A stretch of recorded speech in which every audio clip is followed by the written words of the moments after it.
Anyway, Chapter 8, Mission Improbable. Instantly, the two Time Tibbies zap forward in time, willing to find themselves knee-deep in something creamy, coconutty, marshmallowy. Honey, said a mother who was standing at her dinner table, two little pairs of pants are walking around in a brochure salad. Oh, really? Said her son. And I'm the one seeing the therapist.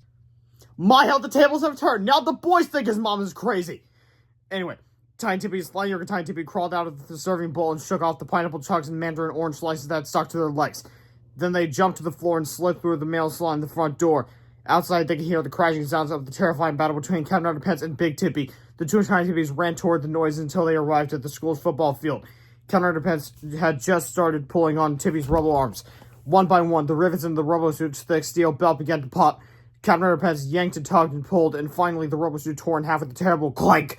Tiny Tippy and Slightly Tiny Tippy ran over to the place where Captain Underpants had dropped the upper portion of the robo-suit. Quickly, they searched through the twisted metal until they had found what they were looking for, the Goosey Grove 4000. Outside, they could hear the crackling sounds of Big Tippy zapping himself backward in time. A blinding flash lit up the nighttime sky as the two Tippies dragged the Goosey Grove 4000 from the wreckage and carried it away with them through the parking lot. Soon they came to a darkened street behind some old warehouses. Okay. Said Tiny Tippy. You shot me, then I'll stop you. Aye. Said Slightly Tiny Tippy. How come you get to go first? Because I'm slightly older than you. Said Tiny Tippy. And slightly more mature. Alright. Said Slightly Tiny Tippy, who could not argue with the fact that Tiny Tippy was indeed 10 minutes more mature than himself. Let's just do the same, get over with. He aimed the Goosey Grove 4000 at Tiny Tippy and jumped him on the one. And before you could even say, a beam of energy zapped Tiny Tippy, causing him to grow 30 feet tall. Zap me again, said Tiny Tippy. Alright. Said Slightly Tiny Tippy. But then you'll zap me, right? Sure, said Tiny Tippy. I promise. Went another bright beam of energy. This time, Tiny Tippy grew to be 60 feet tall. Ho ho ho! He laughed. Behold, I've been raped by a super mega Timmy! My turn! Cried Slightly Tiny Tippy. Super Mega Tippy reached down and grabbed the Goosey Grove 4000. He tucked it to the cup holder on his electrical panel and waved goodbye to Slightly Tiny Tippy. Cried Slightly Tiny Tippy. What about me? Sorry! Said Super Mega Tippy. But it's a job for a man, not an old twat like you! Chapter 9. Meanwhile, 6 pages ago, 65 million years earlier, Big Tippy had chased our heroes to the jagged edge of a cliff overlooking the lake. Crackers grabbed Georgia Hell by their short collars and they all sailed safely over the edge of the cliff to join Captain Underpants in the clouds. Big Tippy's Tyrannosaurus Rex screeched to a halt at the cliff's edge and roared ferociously at the 5 flying friends. Oh, we won! Captain Underpants laughed at Tippy. Now it's our turn to chase you! This isn't a game! Yelled at Tippy. This is serious! He leaped off of the neck of the T-Rex and grabbed Captain Underpants with his patented robotic Extendo Flex mechanic gripper. Together they fell 1,000 feet into the lake below. When they emerged from the depths of the lake, something had changed. Tippy was still just as mean and orderly as ever, but Captain Underpants looked different. What the heck is going on here? Yelled the angry-looking hero. Oh no! Cried George. Captain Underpants got water set. He changed back into Mr. Quack. Quick, Crackers! Called Hero. Flies down as fast as you can! Crackers glide down toward the tempestuous struggle below, and the boys snapped their fingers with all their might. But it did no good. Mr. Krab's head was still soaking wet, so he could not change back into Captain Underpants. Well, look what I just figured out! Cried Big Tippy. Captain Underpants turns back into a crabby old elementary school principal whenever he gets wet. You leave him alone! Yelled George, still snapping his fingers in vain. Yeah! Cried Hale. It's not a fair fight anymore. Wow! Laughed Big Timmy incredulously. He's got to be the world's easiest superhero to defeat. I could have destroyed them with a squirt gun! Suddenly, a blinding flash lit up the world around them. Then came the footsteps. Terrible, deafening, tumultuous footsteps that shook the earth with each thundering stomp. Finally, a massive shadow spread across the lake. Big Tippy looked up. It was Super Mega Tippy. Oi! Shouted Big Tippy. He quickly checked his jacket pocket and found it to be empty. Where'd you come from? How'd you get so big? Where's the other one? None of that is important now, said Super Mega Tippy. What's important now is who's in charge. Hey, you'll never believe this, said Big Tippy, ignoring his diabolical double. I just figured out that if you get Captain Underpants wet, he loses his superpowers. His weakness is water, said Super Mega Tippy. Whoa, really? I know, said Big Tippy. I couldn't believe it myself. Hey, I'm gonna destroy him real quick. Then we can get out of here and go rule the world and stuff. You're not going to destroy him, said Super Mega Tippy. I am. Now hold on, Bob, said Big Tippy. I caught him, so I'm gonna destroy him. Oh yeah, said Super Mega Tippy with a growl that made the surface of the lake tremble. Well, I'm bigger than you, so I'm gonna decide who destroys who. He took a giant step toward Big Tippy and reached down with Extendo Flex mechanic gripper. Not so fast! Cried Big Tippy. He pressed the button on his control panel, causing the back of his robo pants to lower. Suddenly, a gigantic metal arm emerged from the depths of Tippy's giant robo rear, revealing a 40-ton thermonuclear bomb. You'll take one step closer and I'll blow us all to the raids, said Big Tippy. You're forgetting something. Yelled Super Mega Tippy. I have a bomb too, and it's a lot bigger than yours. Super Mega Tippy took a step closer as Big Tippy pressed the button. Suddenly, a light on the side of the bomb began to flash red. A computerized voice emanating from the bomb's arming system began the countdown. This bomb will detonate in 60 seconds. Said the voice. You pressed the button! Mega Tippy incredulously. I can't believe you actually pressed the button! I don't care! I've been working on my events for years! I'm not going to let you rob me at this moment! I don't care if it gets my talk! This bomb will detonate in 45 seconds. You can't do this bomb's over! Mega Tippy. Once the countdown starts, it's over! I told you I don't care! I just want to be the one who finally destroys Captain Underpants! So Mega Tippy reached out with the gun, quickly and the voice mechanic to cut Mr. Crumb free. Hey! Screamed Big Tippy. What are you doing? It's mine! But what about me? Big Tippy. What about my bomb? Your problem! And Big Tippy with all his might. Chapter 10. What really killed dinosaurs? Sailed to the pods at incredible speed.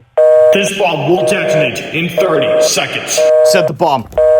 Big Tippy flew across North America, soaring faster and faster through the stratosphere. This bomb will detonate in 15 seconds. Said the bomb.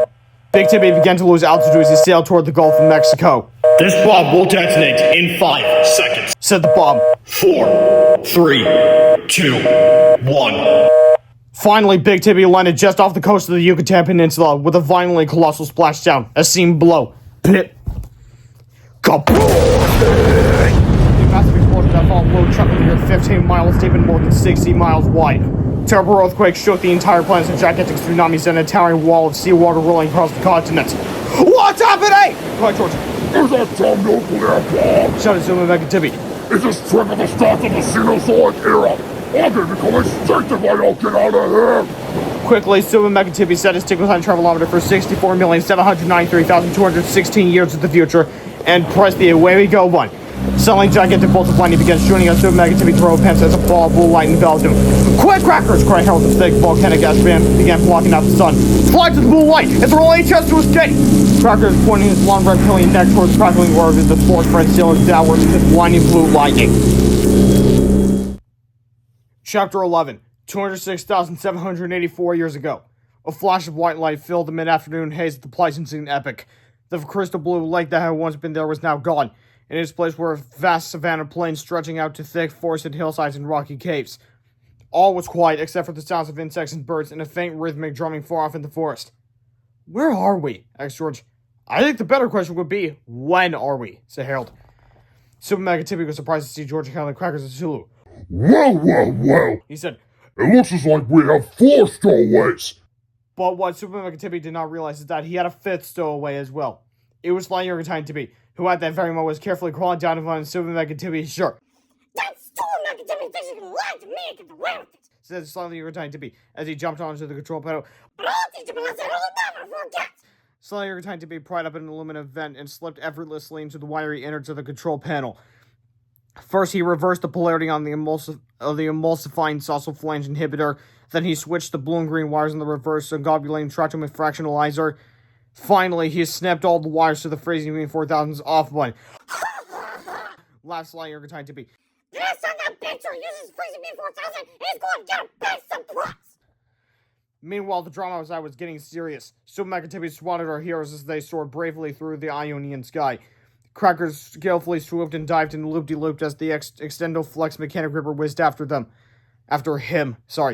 But Super Mega Tippy quickly became impatient and unleashed 2 more Extendo-Flex mechanic grippers. Poor Crackers could not outmaneuver them all, and the 4 friends were soon captured. I got you now! Screamed Super Mega Tippy. Hey, look! Said George, pointing at the ground behind Super Mega Tippy. There's a bunch of cave people down there watching us! I don't fall for that trick! Said Super Mega Tippy. As soon as I turn around, you guys are gonna try to escape! No, seriously, cried Hal. We're not lying, look behind you! Super Mega Tippy glanced quickly and noticed that the boys were indeed telling the truth. Standing behind them at the edge of the forest were about a dozen very surprised-looking cave people staring up in dumbfounded bewilderment. You boys shouldn't be surprised to see cave people. says Omega Tippy as he studied the strange prehistoric people. We're in the middle of the Pleistocene epoch. This is around the time that the first human family started to appear on Earth. I bet you dumb kids didn't know that, did you? So Omega Tippy turned to smile haughtily at George and Harold, but of course they were gone. Sewell had been in through 3 of the extended flux mechanic grippers, and the 4 friends have floated away. Screamed so Omega Tippy as he stomped his jacket to feign in frustration. The startled cave people screamed and ran in terror back to their homes in the deep forest. So Omega Tippy grasped strong vines and tied Mr. Crab to a boulder underneath a waterfall. There! He sneered. This is giving you moist and pounds until I get buck! And then he stormed into the forest, searching for George and Harold and their pets. Chapter 12. Calling all cave people. How are we ever gonna get out of this mess? Asked Harold. I don't know, said George, but we're gonna need Tippy Tinkle trousers if we ever want to get back home. Are you kidding? Said Harold. We can't trust that guy. He can't even trust himself. I know, said George, but Tippy has a time machine and we don't, so we're gonna have to defeat him. But we need an army to defeat that guy, said Harold. So let's go get an army, said George.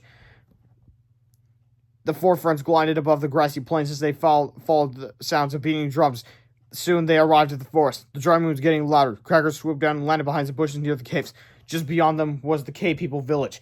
George, Helen, Crackers, and Sulu peeked over the thick bushes as they watched the cave people go about their daily routines. They seemed peaceful, so George decided to speak up. Hello, said George. We come in peace. We are friends. The cave people looked confused and startled. They did not seem to understand. Maybe they don't speak English, said Harold. Hello, hey, said George, who only spoke one another language. Iwe omke inwe is pay. Iwe our way ins fray. That didn't work either. The cave people grunted and sniffed at George and Harold and their pets, but they said nothing. Suddenly, off in the distance, the sounds of gigantic footsteps came thundering through the deep forest. Tippy was coming, and he was getting closer and closer with each terrifying stomp. I know you're in that village! Tippy screamed. But you can't hide from me! Tippy crashed through the trees and stomped into the village, kicking over huts and smooshing everything in sight. The terrified cave people grabbed their children and ran for the safety of the caves behind their village. George, Henley, Crackers, and Sula ran into the caves also, and hid with the cave people in the darkness as the destruction outside continued. After a while, some cave teenagers started a campfire. The flickering light illuminated the massive walls of the caves as the cave people whimpered and huddled together in horror. Wow, said George. Some army they turned out to be. It's not their fault, said Harold. They've never seen giant robo-pants before. They're just scared. If we could only communicate with them, said George. There's got to be some way to reach them. Harold looked up at the giant black walls of the cave. How about pictures? He asked. Hey, good idea, said George. Harold walked over to the campfire and grabbed a charred smoking stick from the burning cinders. Then he went to one side of the giant cave and started to create the world's first cave drawing. At first, the cave people were astonished. They had never seen anybody draw before. They laughed and pointed and jumped up and down every time Harold drew something new. Now, oddly enough, this kind of reminds me of that one Mario Bros. Super Show episode where Mario got bit by a poisonous snake. Anyway, but when Harold drew Tippy and his roll pens, the cave people became frightened. They grunted nervously and lowered their heads in fear of submission. Wow, said Harold. How are you ever going to change your minds about Tippy? I know, said George. Let's make a wordless comic. They'll understand that. Good idea, said Harold. Let's do it. So George and Harold found a ladder and began creating the world's first comic. The cave people watched with excitement as George and Harold's tale unfolded. Soon their opinions about Tippy and his roll pants began to evolve. Chapter 13, the world's oldest comic, starring Ook and Gluck.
They quite enjoyed it, did they?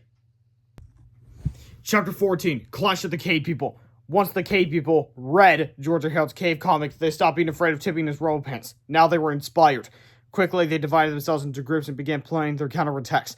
Georgia Hale watched as the Cave People grabbed their own charred sticks from the fire and began drawing out elaborate plans.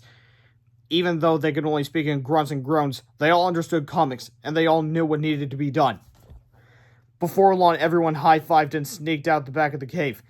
The cave people ran up the hillside, tying vines between trees, placing banana peels all over the ground, and setting booby traps everywhere they could think of. Once everyone was ready, George, Harold, and Sulu hopped up the Cracker's back, and they flew around the cave to where Tippy was still busy destroying the village. "Oh, Tippy!" called George. "Where have you been? You're gonna miss all the fun!" Tippy turned quickly and chased after the four friends, who led him directly into the cave people's traps. As Tippy ran, he glanced down and noticed the vine tied tightly between two tree trunks. Quickly, he screeched to a halt. Tippy bellowed. "Didn't think I was gonna fall for that lame trick?" Tippy rolled his eyes in contempt as he jumped over the vine and landed on a bunch of banana peels. Zip! Bam! Yeah! Tippy screamed as he slipped and crashed into the ground. Then Tippy started sliding on the banana peels down the steep hill toward the cliff below. No! Tippy willed as he slid faster and faster. Finally, Tippy flipped over the edge of the cliff and tumbled into the tar pit below with a mighty kerspaloosh. Tippy was furious. He pulled himself out of the sticky black tar and screamed, "Is that all you got?" But the cave people had a few more surprises in store for Tippy by throwing boulders on his head. "You're so bad, cat. Tippy screamed as he finally came to his senses. Is that all you got?" But unfortunately for Tippy, there was still more to come. Some cave kids are lighting his butt on fire. Screamed Tippy as his tar-covered robot caught on fire. Tippy ran shrieking toward a small pond as the flames spread everywhere. Finally, the screaming robotic fireball plunged deep into the cooling waters of the pond with gigantic splash. George held Crackers, Sulu, and the cave people gathered around the edge of the pond to see what had become of their evil nemesis. For a minute, everything was calm. Then the surface of water began to tremble. Suddenly, Tippy's bruised, battered, and burned robot body rose from the bubbling depths of the pond. "Is that all you got?" Tippy demanded as he launched toward the cave people and chased after them. But unfortunately for Tippy, they still had much more unpleasantness in store for him. In the style of